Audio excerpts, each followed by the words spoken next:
طبعا مثل ما تفضلت مشاكل كثيرة جدا أمامنا، لكن ينبغي وضع الأولويات للقضايا.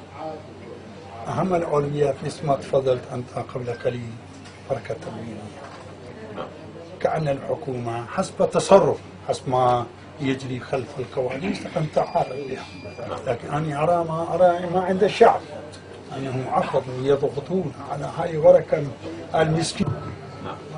هذا الاهتمام من حيث الكم والكيف. وأنا أواصل الحديث بشرط أن تشرب. أشكرك. الله يعزك إن شاء الله. الله يعزك. ومشكلة أخرى، مشكلة الكهرباء مو بس من جهة قلة الكهرباء، مشكلة أسعار جديدة التي أتت للكهرباء، فاتورة الكهرباء هذا فد بلاء. يعني في 24 ساعة ربما نصف ساعة أو ساعة أو ساعتين مواطن يحصل الكهرباء، في نهاية الشهر أو شهرين تجي ب 100,000 150,000. هذا من أين بسد؟ أنت ما أعطيته كهرباء حتى تطالبه بهذه الأجور صعبة مستصعبة. يعني الوضع. وشيء آخر مسألة عزل السياسة عن القضاء. ليه ما تتدخل القوى السياسية؟ هذا من واجب. يصير إلى مدى علامة من العلات والمصائب الموجودة في القوانين القضائية التي ينبغي أنهم يفكروا أن يصلحوا الأحكام الموجودة، أحكام غير عادلة غير صحيحة أو تتنافى مع الإسلام موجودة، هذا فيها العقوبات وغير العقوبات. هذا جينا مشكلة أخرى أنهم السياسيين دخلونا تسييس هذا يجعل من أولوياتك القضاء هو الضمان، القضاء ضمان نجاح البلد، قضاء مستقل يجب أن يكون مستقل. بل هذا إن شاء الله تعالى أخذ ابن يا أبا سيف الإسلام، هذا من أولوياته إن شاء الله. إن شاء الله جاوز عدد الوزراء على 40 وحمل على الجرة. بعد وزير الدفاع لم يعين، وزير الداخلية لم يعين، هجر. جانب آخر لوحظ لحد هاي اللحظة اللي أسامي التي وردت عليا، من يدفع ثمن هذه الاختيار؟ هذا الشعب المسكين المطلوب.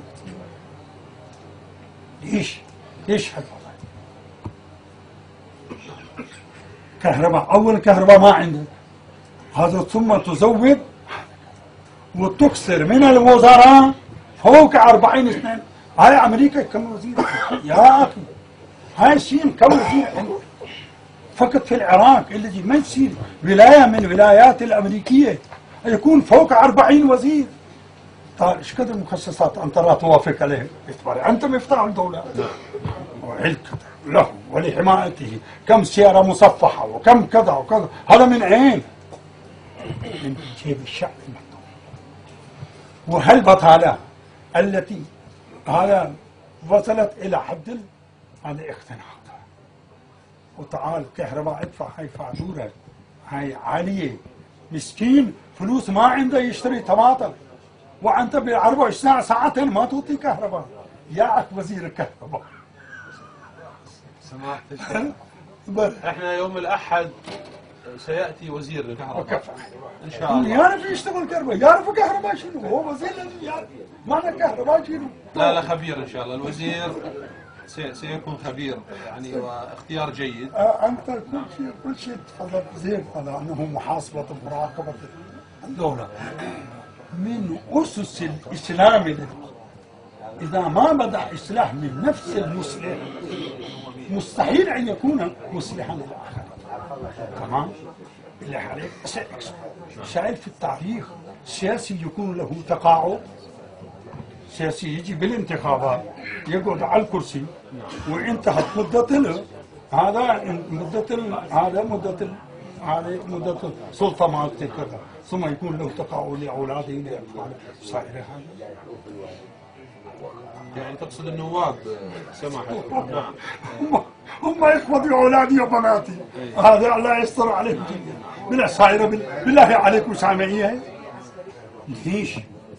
متى كان هذا في اي منطقه في العالم؟ هذا يجوز اكو فالزاويه من الزوايا خالدات فالجزائر فالبعيده التي ما وصلتنا اخباره، هذا يجوز يكون هنا، لكن في الدول المتحضره ماكو.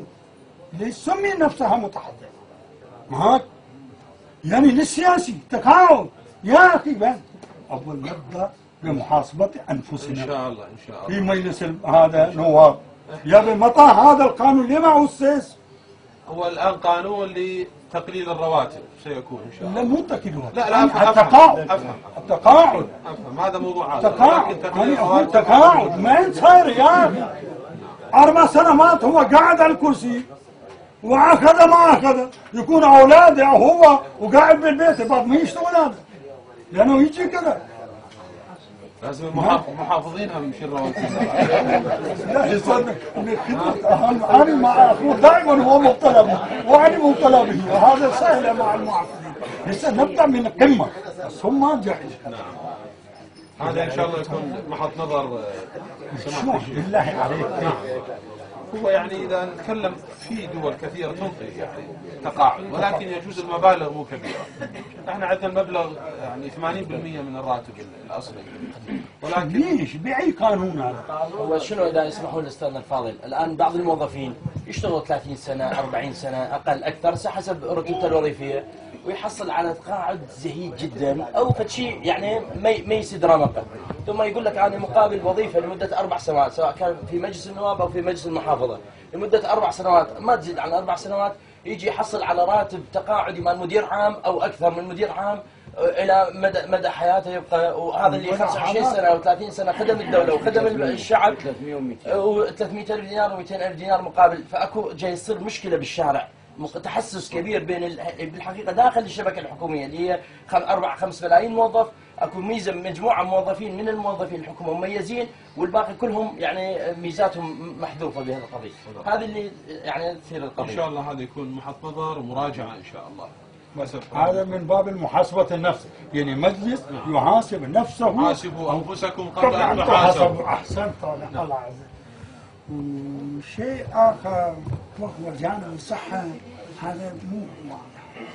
جهة اهتمام بالصحة، اهتمام بصحة المواطن، ان شاء الله خدمات الصحة. الامور كثيره سماح في كل شيء، ولكن يجب ان نبدا بجد ونحاسب نفسنا ونضع طريق للإصلاح، وإن شاء الله هذا ماشي. أنا حقيقة تسمح لي لأنه عندنا بعد جدول بعض السياسيين كانوا يفعلون هيك بسمع وحاسبهم يقولوا شيخنا وقتنا خلص. لا أنا الجماعة يقولوا لي انتهى الوقت.